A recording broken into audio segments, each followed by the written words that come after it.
Go.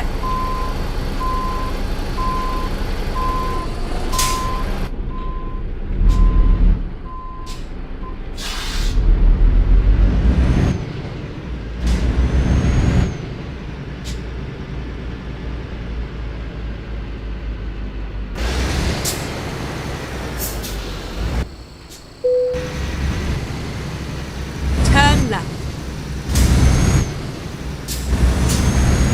Ready to turn right. Finding a new route.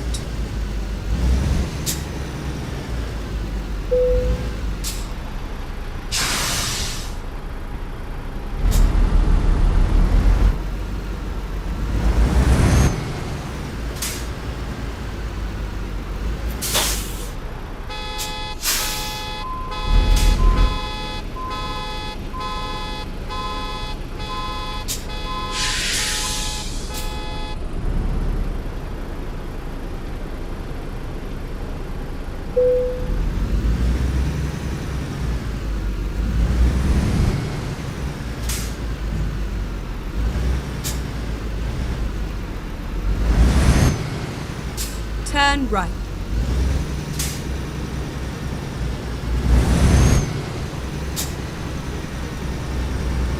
Get ready to turn right.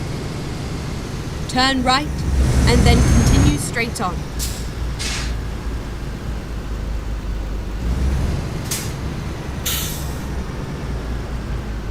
Go straight on. Never mind, I'll find a new route. Go straight on.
Earlier today that he is set to take legal action against the president. Donald Trump has created the conditions you see on your TV tonight. Proverbial match. He's putting fuel on this fire ever since he announced he was taking over the National Guard. An illegal act, an immoral act, an unconstitutional act, and we're going to test that theory with a lawsuit tomorrow. Well, I was going to ask you that. Sorry to interrupt you, but Governor, so that's news. If you're going to sue the administration, tell me a little bit about it. Give us a preview of this lawsuit. Well, under his executive order, it specifically notes, and under what the DOD did, is they have to coordinate with the governor of the state. They never coordinate with the governor of the state. I've worked with the National Guard. We've deployed the National Guard. We did 3,000+ folks have been doing logistics work and fire recovery work, and they're fighting the fires, the rattlesnake teams. We did the same back in George Floyd. We have no problem working collaboratively in a mutual aid system with local law enforcement, but there's a protocol, there's a process. He didn't care about that. 22 minutes after 11. Mark's in South Molton. I'll be with you imminently, but I want to clear something else up first as well, which is that little throwaway line about the media I made a moment ago. Something else I spoke to Bernie Sanders about at the end of the week before last.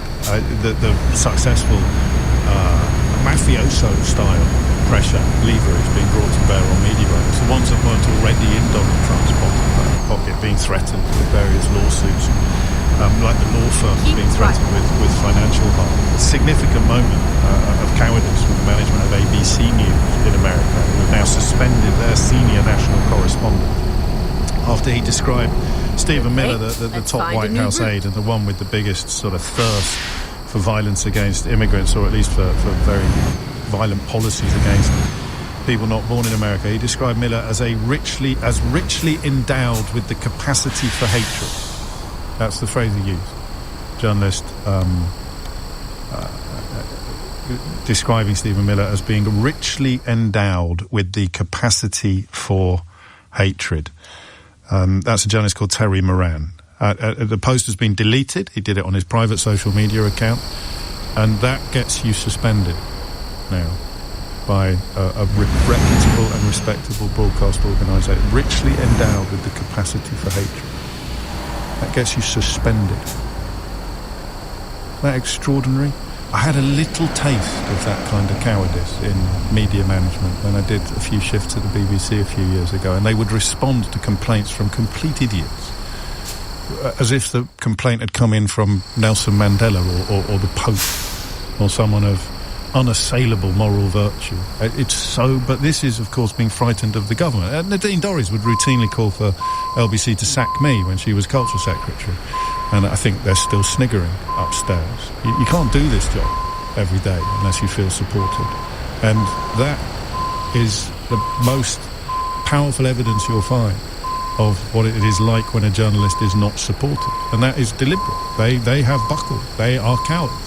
They have hung their senior national correspondent out to dry because they're frightened of what Donald Trump will do to them if he doesn't. The press secretary was calling for it, and yet, as an earlier caller reminded us, Trump will describe the governor of California, he'll use the word scum in one of his made-up nicknames.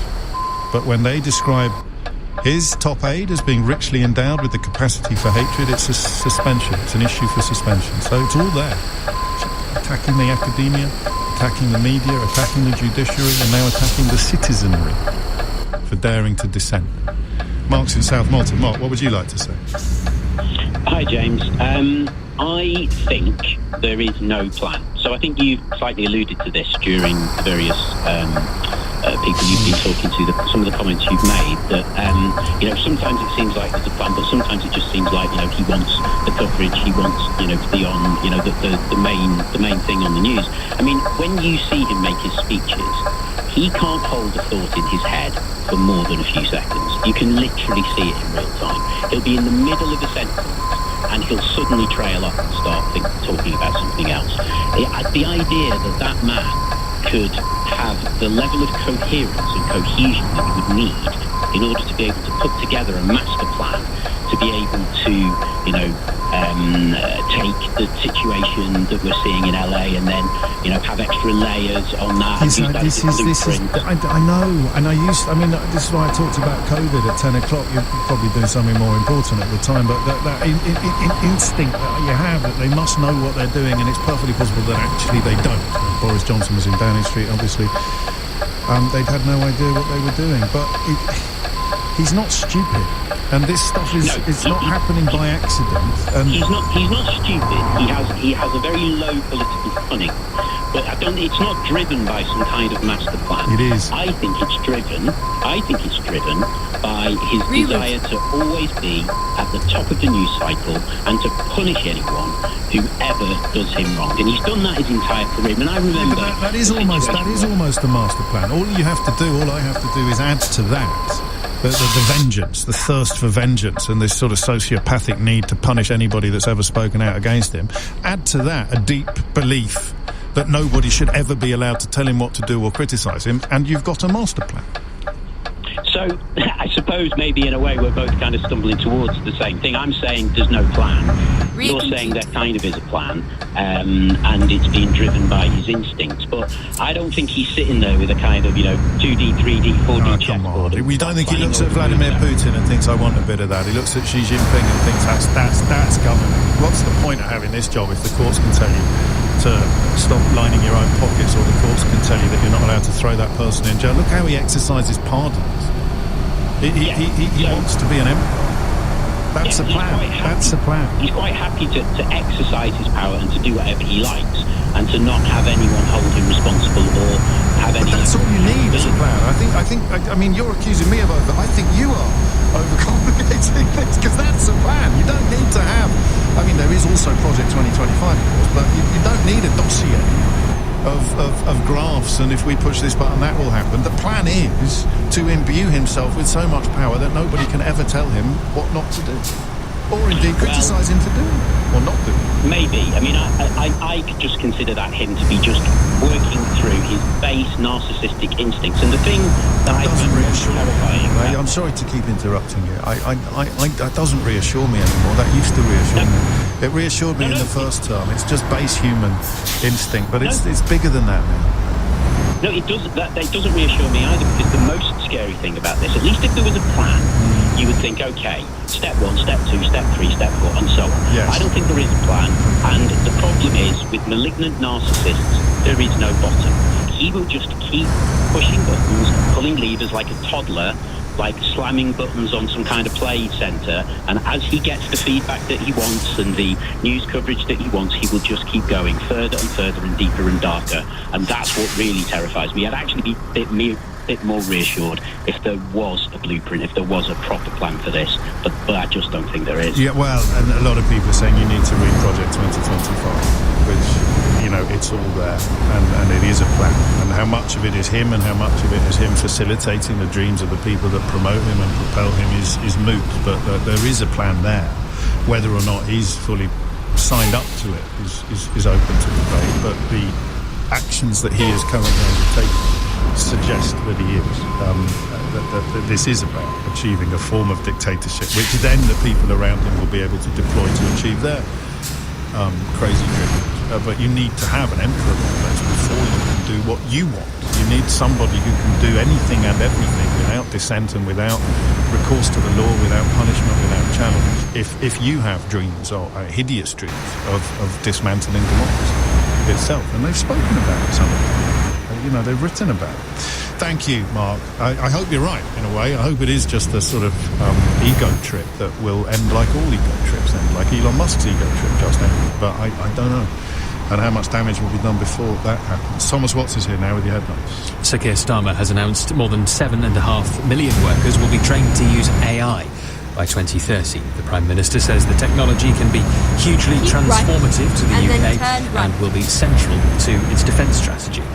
A 9-year-old girl and a man have died in a house fire in West Yorkshire. It broke out at a property in Heckmondwike on Sunday morning. Sources say the Home Office and the Treasury are yet to reach a deal ahead of Wednesday's spending review. There are reports of an above-inflation boost for policing, but that could lead to cuts elsewhere in the department. LBC weather becoming quite cloudy with rain across northern areas, a high of 20 degrees.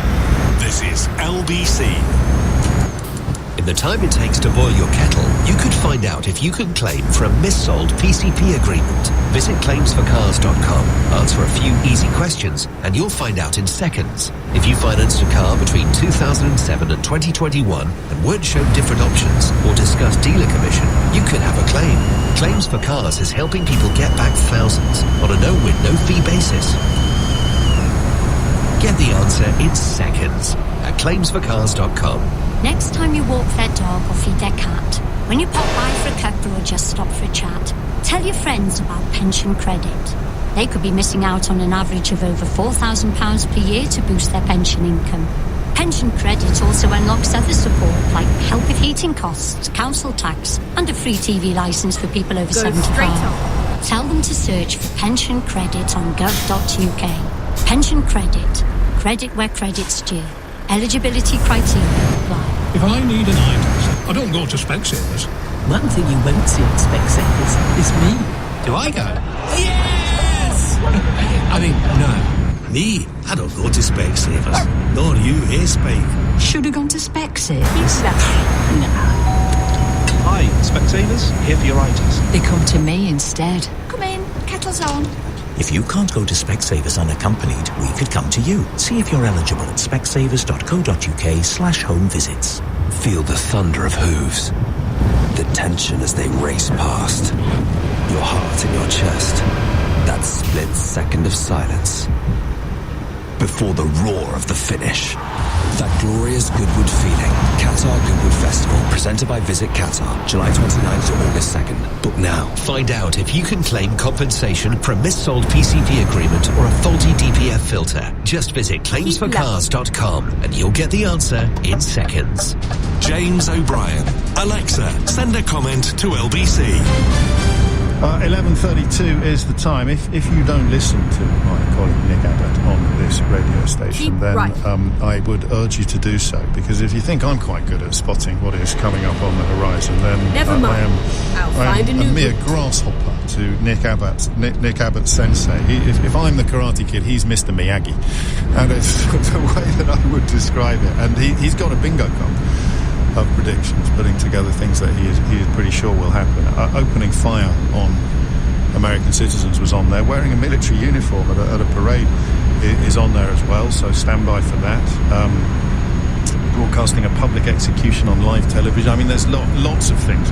Quite a few of you are pointing out, but I'll just use that as an opportunity to urge you to listen to Nick Abbott whenever you get the chance, Friday, Saturday and Sunday evenings here on LBC. 11:33 is the time. You know that journalist, I sometimes say to you, I'm good at this, but nobody's perfect. The journalist that has now been suspended from ABC for describing Stephen Miller as being full of hate, and Donald Trump as well in similar terms. This, as Donald Trump, of course, is happy to describe the governor of California or give him a nickname that contains the word scum. I spoke to you about Terry Moran. I'd missed the point that it was this guy. So, you know, funny, isn't it, that Mark was just talking to us about vengeance and how much of what motivates Trump is just vengeance. Anyone who slights him has to be... If you've got zero self-esteem, and yet you've cultivated a survival personality of grandiosity. I'm going to go a bit therapeutic now. You'll indulge me, I hope. So in order to hide from your self-loathing, and self-loathing is something to be pitied. It's something that is put there usually by parents. But if you hide from your self-loathing by constructing a fake personality of grandiosity, then anyone who puts a pin in it is a mortal threat. Your entire existence is held together by lies and delusion, exaggeration and embellishment. I am this, I am this. Why he posts the pictures of himself, which have been, you know, altered to make him look muscular. What kind of a loser would do that? Except as a joke. You know, if someone put my head on, I don't know, Arnold Schwarzenegger's body in his prime, I share it because it looks funny. But he shares the stuff that's put together by people who are comparing him to Jesus, and people who are comparing him to Captain America. He shares it with a straight face. That's part of how this bogus grandiosity can completely warp your brain or warp your mind. But the only way you can hold it together is by coming down like several tons of bricks on anybody who dares to point out the truth. It's not even dissent. You know, what's happening in California at the moment, what's happening in Los Angeles is people saying, we don't like this policy, what you are doing is wrong. I mean, that's one thing, that's dissent. But you also have to come down on people who are telling the truth. So your lies about they're eating the cats, they're eating the dogs, or the tattoos on the hands of that man who was illegally deported, you dare to actually point out the truth. And you also have to be punished. So now Terry Moran, who you could say probably shouldn't have done that tweet, but then you're saying you're not allowed to describe politicians as being hate-filled on your private social media account when all of the evidence proves that they are. But he's the guy that did this interview. I'd missed this, and I'm grateful to you. It's what I call crowdsourcing the programme. This is the journalist that has now been suspended by ABC for daring to describe Trump and his hate-filled colleague Stephen Miller as richly endowed with the capacity for hatred. It was this journalist. They looked, and on his knuckles he had MS-13. There's a dispute. Well, wait a minute. He had MS-13 on his knuckles tattooed. Oh, he had some tattoos that are interpreted that way. But let's move on. Wait a minute. Hey, Terry. He did not have the letter MS-13. It says MS-13. That was Photoshop. So let me just... That was Photoshop. Terry, you can't have that. Hey, they're giving you the big break of a lifetime. You know, you're doing the interview. I picked you because, frankly, I never heard of you, but that's okay. I picked you, Terry. But you're not being very nice. He had MS-13 tattooed. We'll agree to disagree. I want to move on to something else. Do you want me to show you the picture? I saw the picture. We'll and you think it was Photoshop? Well, here we go. Don't Photoshop it. Go look at his hand. He had MS-13. He did have tattoos that can be interpreted that way. I'm not an expert on them. I want to turn to Ukraine, sir. I want to get to Ukraine. No. He had MS as clear as you can be, not interpreted. This is why people no longer believe the news, because when it's he was fake photographed news. in El Salvador, they aren't there. But let's just go on. They aren't there when he's in El Salvador. They weren't there, but they're there now, right? No, but they're in your picture. Terry. Ukraine, sir. He's got MS-13 on his knuckles. All right. Okay? We'll take a look. It's such a disservice. We'll take a look at that, sir. Why don't you just say, yes, he does, and, go on to something else? It's contested. Why don't you just lie? Why don't you just agree with my lie? And you remember what happened to people who still tell the truth about the 2020 election? Persona non grata. Elon Musk was threatening to get them removed from their roles within the Republican Party. So it's no exaggeration to talk about the truth being unbearable for somebody like Donald Trump. Never mind dissent. So if you can't bear the truth, you can't even hide it. There's rare moments where the absolute personality, the absolute truth of the man shines through. Turn right. Are still breathtaking, right? Even though there's so many of them. Why don't you just agree with something that's not true? And he can't do it. And I thought he was quite mild-mannered about it, quite diplomatic, agreeing that it's contested or we'll move on. And you wouldn't let him, because no, you've got to share the lie. You've got to endorse the lie. And he didn't. And now he's been suspended by ABC for describing Stephen Miller, who is one of the most hate-filled individuals ever to grace the public stage, as being a hate-filled individual. Extraordinary. I consider that a little tribute, if you like, to Terry Moran.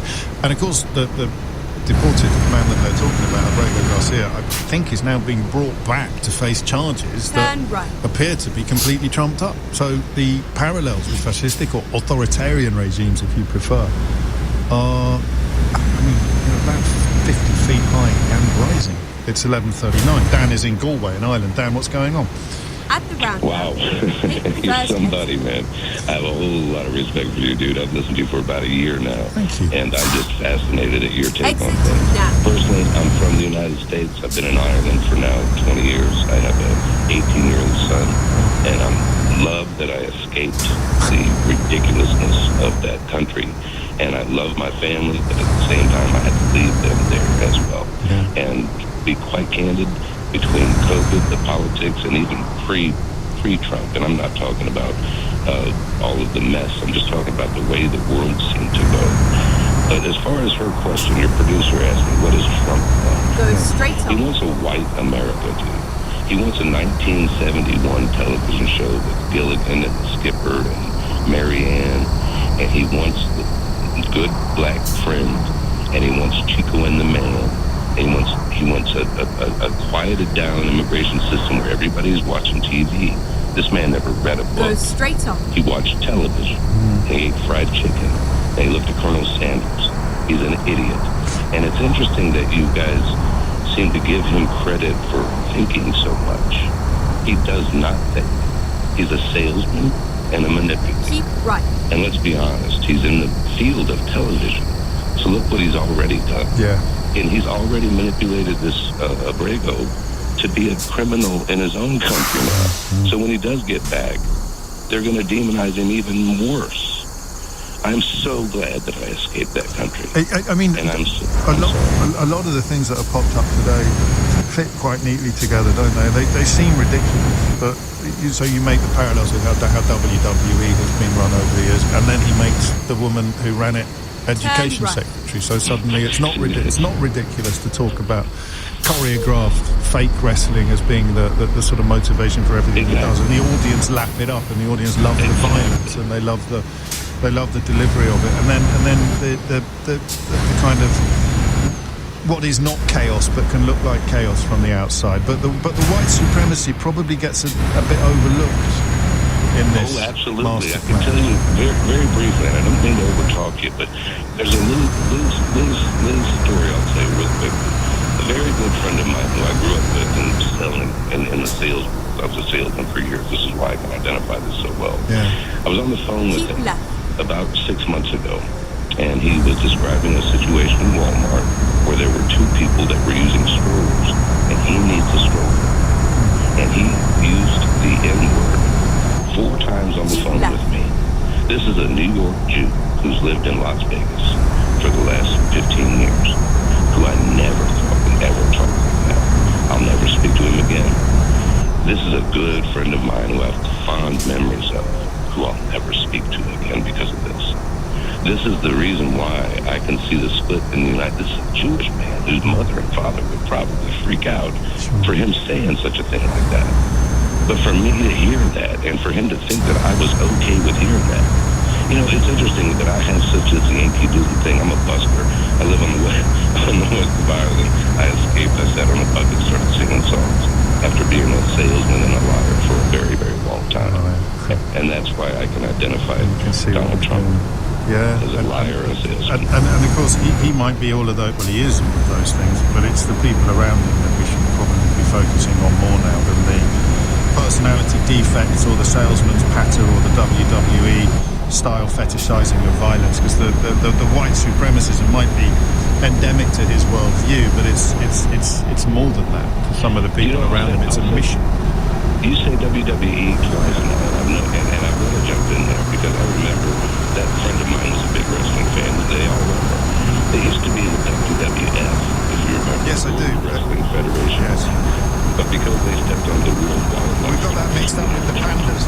I think that the pandas complained about it. So they had to call it... Well, that's the difference between entertainment and a federation, isn't it? I mean, let's be honest. Wrestling, you know what I mean? This is all entertainment.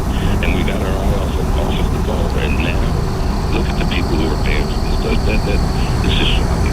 And before I get off the phone, because I know you'll cut me off quick enough, and I don't blame you, but I you know, as an American, I'm so ashamed of what my country's done, including Gaza, including Sudan, including the rest of the world. People think that I concentrate on Gaza. I'm sorry. I concentrate on all of the world. And there's a sense of inequity. And if we don't concentrate on this inequity, we're going to lose it. And I'm terrified for my poor 18-year-old son who is a gem in this world. Well, he could be in a worse place than Galway at the moment. Ireland. Well, I mean it sincerely. Ireland's not without its problems, but it does seem at the moment to be swerving quite a lot of the tides that are flowing over other parts of the West. We have a great country. If I've ever been patriotic, I'm patriotic to this country. I've recently got my passport. I've been there 20 years. I'm a busker. I sit on the street. I scream. I holler. I sing Bob Dylan and James Taylor and Sam Cooke, and my dog sings along with me, catches a frisbee. I got no money. I do what I can. You should have been you should have been with your voice. You should have been on the radio. That's never too late. I've been radio for a long time. It's never too late. But there's a natural. A lot of people picking up on it. Actually, Karen just wrote, "My ears are enjoying this." You'll notice I stay quieter than usual, but we do have to move on. Dan, stay safe. Weekdays from 7 a.m. Just accept we need stop and search. Straight to the point. This is a shocking night. Nick Ferrari at breakfast on LBC. When was the last time your party was in touch with the electorate? Listen on Global Player or the new LBC app. Download it now from your app store. LBC. Serious about the right vitamins for you and your family? Trust Vitabiotics, the UK's #1 vitamin company for expert nutritional care for every age and lifestyle. Vitamins for everyone, including well man, well woman, well baby and well kid. From Boots, pharmacies and Vitabiotics.com. For #1 verification, see Vitabiotics.com. A Thameslink train is a place where you can have more me time. A chance to skip traffic and glide to wherever you need to be. With that space to focus on more important matters. Like if that cloud is a starfish or sunflower. Fast journeys without the rush with great deals at thameslink.railway.com. Terms apply. Hey, Dad. Hey, love. Just spoke to Zara from St James's Place. Your financial advisor? Yeah, we've made a plan. Retire early, travel north. Peru first. Ooh, thanks, Dad. Bless you. And Zara's plan means I can help her with your house deposit. Thanks again, Dad. Planning for the future calls for invaluable advice. Visit St James's Place to find your one-to-one financial advisor. St James's Place Wealth Management PLC is authorised and regulated by the Financial Conduct Authority. SJP approved 19th of Feb 25. The Red Cross is here to deliver essentials to people who have lost everything in Ukraine. We are here to support families enduring the food crisis in Somalia. We're here to shelter earthquake survivors in Turkey and Syria. We're here for humanity. With your support, the Red Cross has helped millions of people in the UK and 190 other countries. Search British Red Cross to support us. Together, we are the world's emergency responders. At Lidl, someone wins 5k every day. Just spend £30 on your shop and scan the Lidl Plus app. You might turn bananas into a holiday in the Bahamas. Scan, pay, and you could win 5k. 18 plus GB only. Daily price draws. Ends 18th June 2025. Exclusions and T&Cs apply. See lidl.co.uk/5k summer. Hey, it's Roman here. Now on Vodafone, you can get the epic Samsung Galaxy S25 Ultra and save up to £1,008 when you trade in an eligible phone. Plus, you can experience the exclusive Circle to Search feature, available only on Android, helping you to search fast and find what you need without switching apps. Go online or in-store today. Ends 12th of June. Vodafone. Save £576 on 5GB airtime over 36 months and £72 on the phone. 100 megabytes max speed. Eligibility, credit and trading checks and terms apply. Finance Vodafone. Leading Britain's conversation. LBC with James O'Brien. 11:48 is the time, and you are listening to James O'Brien on LBC. I talked to you at 10 o'clock about the way my mind works when I've taken a few days off. It just, I'm sure it bores you rigid, but if you are interested, I think it's because you don't have that pressure every minute that you're off there thinking, what are we going to talk about tomorrow, even if it's subconsciously constantly thinking about things, and is this story going to be a good one for us to discuss together, and things just spread out a little more when I'm not with you on the radio next morning, and oddly it leads me back to the same question again and again and again, which I can't ask every day, but which I kind of would in a parallel universe, and that would be, what's the plan, which is what we've been asking today. And it's a question I've asked Simon Marks before, and I will quite possibly ask him again in the course of the next 10 minutes, because LBC's US editor joins me live from Washington DC. We should begin, Simon, with a little sort of historic perspective on how significant what Trump has done with regard to California and the National Guard actually is. Absolutely, James. I mean, you've got to go back 60 years. You've got to go back to 1965 to find any kind of precedent for this. Then President Lyndon Johnson ordered the Alabama National Guard to be federalized and taken over by his government against the opposition of Alabama's Governor George Wallace. And of course, at the time, what LBJ was trying to do was to allow black students to go into schools in Alabama. So that's the only close recent precedent for this. Every single state has its own National Guard, and absolutely the National Guard from various states has been deployed at various times of emergency and challenge in the United States. But since 1965, always with the approval of the governor of the state where the Guard is being deployed. And in this case, Donald Trump has completely overridden Governor Gavin Newsom, the prominent Democrat, who of course is the governor of California and almost certainly covers a run for the Democratic Party's presidential nomination in 2028. I think it's important to underscore that there is a real personal battle now underway between Donald Trump and one of the Republican Party's potential challengers in the next presidential election. And this is a move that Gavin Newsom is now appealing. He's urging the federal government to rescind the takeover of his National Guard, now deployed in their hundreds on the streets of Los Angeles, with the capacity, as a result of the president's order, for up to 2,000 members of the California National Guard to be deputized by the federal government to police protests that, and this is really important, James, yesterday Donald Trump described as insurrectionist. That is not a coincidental word. He is itching to use the Insurrection Act of 1807 to flood Los Angeles and potentially other cities and states all over the country with army troops, with the Marine Corps, not just with the National Guard. He actually wants to use the United States Armed Forces that were created, of course, to fight wars overseas on the streets of the United States. He tried to do it back in January of 2020 during the protests over the killing by police in Minneapolis of George Floyd. He was stopped by his then chairman of the Joint Chiefs of Staff, Mark Milley, and his then Defense Secretary, Mark Esper, who stood up to Donald Trump and said, no, that's not what the army's for. That, if we get to the stage where he invokes the Insurrection Act, is not going to happen this time around. I mean, the big question is why? Why does he want to do it? Why would he want to flood the streets with military personnel more used to activity in the Middle East, or more used to activity, as you say, on foreign soil? Keep left. Because this is the perfect storm for him. I mean, first of all, let's remember where he was just, I mean, if we can cast our minds back 96 hours, right, he was on the receiving end of all sorts of attention regarding his bust-up with Elon Musk that he really didn't want to keep in the national conversation. So suddenly we learnt here on Saturday that he was going to travel to Camp David on Sunday, surround himself with senior figures in his own government and military advisors and military leaders. That was the first indication that there was a big distraction coming and a big page turn coming.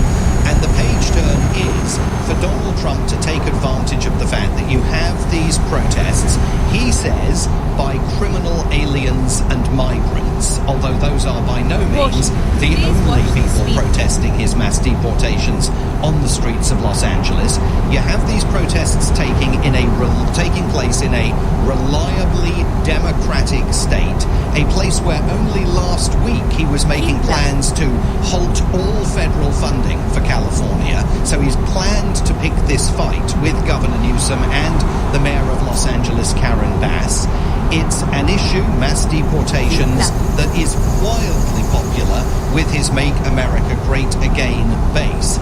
And, I mean, we're going to have to find a new definition in the dictionary, a new word to replace the word irony, because I don't think it actually adequately covers what's happened in the last few hours. Donald Trump has taken to his own social media feed to say, arrest the people in face masks now. This is a president who has unleashed on the streets of cities all over this country federal agents, masked, refusing to divulge even which agency they work for, who have swept people that they say are illegal immigrants off the streets. We've all seen dramatic videos of that taking place in towns and cities nationwide, and then denied those alleged illegal immigrants the due legal process that the law requires them to be given before, in the case of hundreds of them, they're stuck on planes and flown out of the country, most infamously, of course, to that terrorist detention camp in El Salvador. He is now the man saying, arrest the people in face masks now. The people on the streets are furious, in part because his agents, when they take to the streets and seize people off those streets, are all masked, refuse to divulge their identities, and in some cases onlookers who have watched what has been taking place have suspected that kidnapping was actually occurring and have challenged federal law enforcement agents, clearly from the Immigration and Customs Enforcement Division of his government and or from the Border Patrol, to unmask themselves and reveal who they are, and they all refuse to do it. Yeah, you're right. And irony doesn't cover it, does it? It feels like an inadequate description of what you're describing. Final question. And you mentioned the base and their ravenous appetite for these scenes of violence, which, you know, can probably be loosely described as choreographed or at least escalated by Donald Trump. Is there any limit to that? The fracture has to come, doesn't it, between people who hate what they're seeing and people who love it? What's that fracture going to look like? Well, I'm afraid that we have to let this situation play out. Yes. And the great fear, of course, is that he does flood the zone with troops. I mean, again, last night on social media, looking really bad in LA, he wrote, "Bring in the troops," in all capitals. He is itching for this fight. And clearly there were protesters last night on the streets of Los Angeles who were engaged in acts of violence against law enforcement, in direct contravention of the pleas of Governor Newsom and Mayor Bass, who urged people not to take the bait from Donald Trump. Some of them have taken the bait. Donald Trump covets a showdown, and in a febrile tinderbox atmosphere like the one that already exists in Los Angeles, protests spread last night to San Francisco. We may see this accelerating across the country. Certainly in the last few weeks, protesters have become increasingly emboldened as they have sought to confront ICE agents as they go about the process of seizing people off the streets to enforce Donald Trump's mass deportation policies. That's a really dangerous cocktail. And the man in charge in the White House, unconstrained by any of his top officials, because they're all yes men, they're all and women, they're all going to give him exactly what he wants, has the capacity here to accelerate this situation. Gavin Newsom was arguing to inflame it. Clearly that creates a very combustible atmosphere here. So we have to see how far he's willing to go. Are we going to see violence on the streets where the army is used to use perhaps lethal rounds against protesters on American streets? And how much rope will the Make America Great Again faithful give him? A brief word, if you would, Simon, on Terry Moran over at ABC News and what that tells us about the state of play in our profession. Well, look, I'm a great admirer of Terry Moran. I think that this is a terribly sad twist for his career. He has been, for a very long time, one of the most erudite and responsible television journalists in this city and indeed in this country.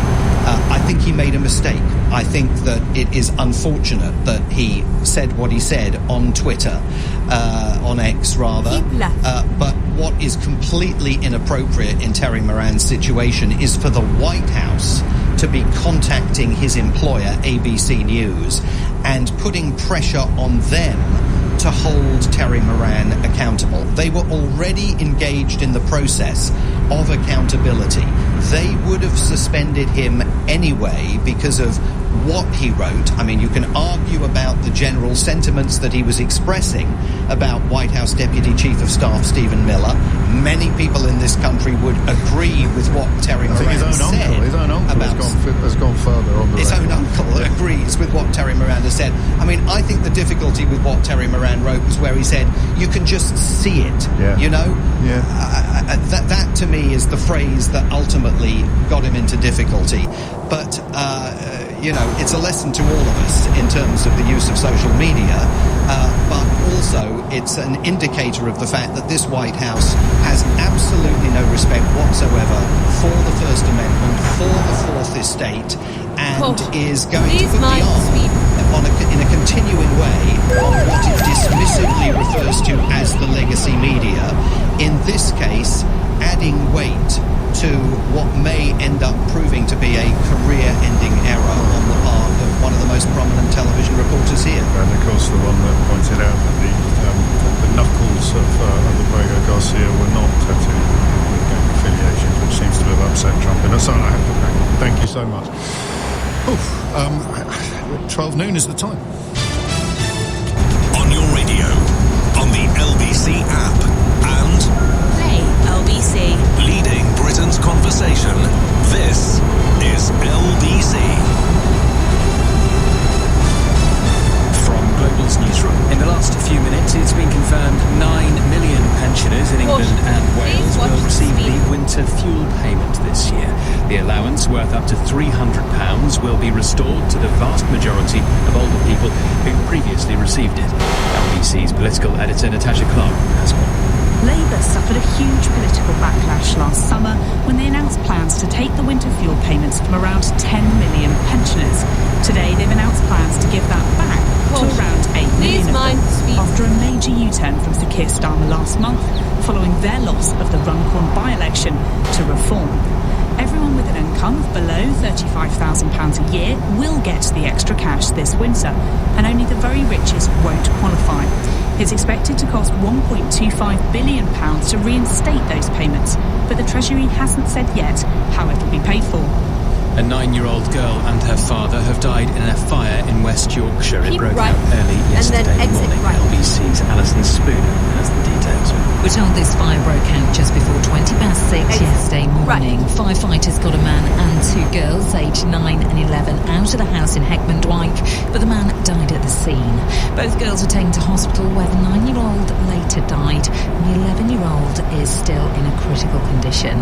Police have confirmed those who've died were father and daughter and are calling it a dreadfully sad incident. They're working with the fire service to investigate the cause, but so far don't think it was suspicious. All civil servants will be told to take artificial intelligence training as part of efforts to streamline their work. LBC has been told it will be used to summarise consultation responses and suggest communication strategies for big announcements. Keir Starmer set out a series of wider AI plans and investment at London Tech Week this morning. Ukraine says Russia has launched more than 470 drones in the biggest overnight bombardment of the war so far. Officials say the barrage targets mainly central and western areas and that most were intercepted. And American and Chinese officials are meeting in London for talks aimed at diffusing their trade dispute. The discussions were announced last week after a phone call between President Trump and the Chinese leader Xi Jinping. In the city, the FTSE 100 a short time ago was trading at 83.30. That is down 7. The pound buys $1.35 and €1.18. LBC weather becoming quite cloudy through the day with rain in northern areas, a high of 20 degrees.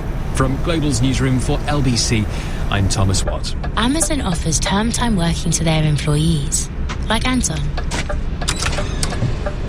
who's home to look after his daughters during their holidays. Hello. To him, this is the best sound in the world. Turn right. Actually, maybe that's the best sound of all. Now that's term time working, offered at Amazon. 10 weeks off guaranteed per year. Mix of paid holiday and unpaid time off. Conditions apply. This is LBC from Global, leading Britain's conversation with James O'Brien. And then turn right. Turn right. 4 minutes after 12 is the time. What are the rules? Can we talk about an embargo after the embargo has been lifted? So I've known. Well, can I say that? What are the? I mean, can you? It's very hard not to give the game away. But I've known about this U-turn on the winter fuel payments for most of this morning, and now that Thomas he's lifted the embargo, not single-handedly. 12 noon saw the embargo lifted. Natasha did a pretty comprehensive job in the news bulletin of talking you through the details, but I know that some people zone out a bit when the news bulletin kicks in and only zone back in again when this particular light comes back on. So Natasha joins me in the studio now. This is about as big as anybody could have hoped, dreamed, expected or feared, whatever verb you prefer. Yeah, that's right, James. So Rachel Reeves has finally confirmed this lunchtime some of the details about who is going to get those winter fuel payments back. Now, just take you back to last summer. This is her announcing those plans to MPs in the House of Commons last year, where she said she was going to cut payments to those winter fuel for the winter fuel allowance. But today I am making the difficult decision that those not in receipt of pension credit or certain other means-tested benefits will no longer receive the winter fuel payment from this year onwards. The government will continue to provide winter fuel payments worth £200 to households receiving pension credit. But you know what happened after that, James. We heard caller after caller, politician after politician saying this was unfair, that this was going to hurt millions of pensioners, it's going to push more people into poverty. Now, 4 months the government has stood by this decision. It's only, I think, in the last probably 2 months that they've been considering this U-turn.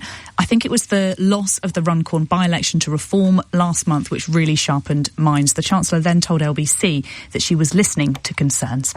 Well, we always listen to our voters and to our constituents, and I do understand the concerns that some people have about the level at which the winter fuel payment is removed. I would say that the triple lock meant that pensions you might went raise up the threshold. More than £450. Talks about raising the threshold. We're always listening to these things. I'm not going to set out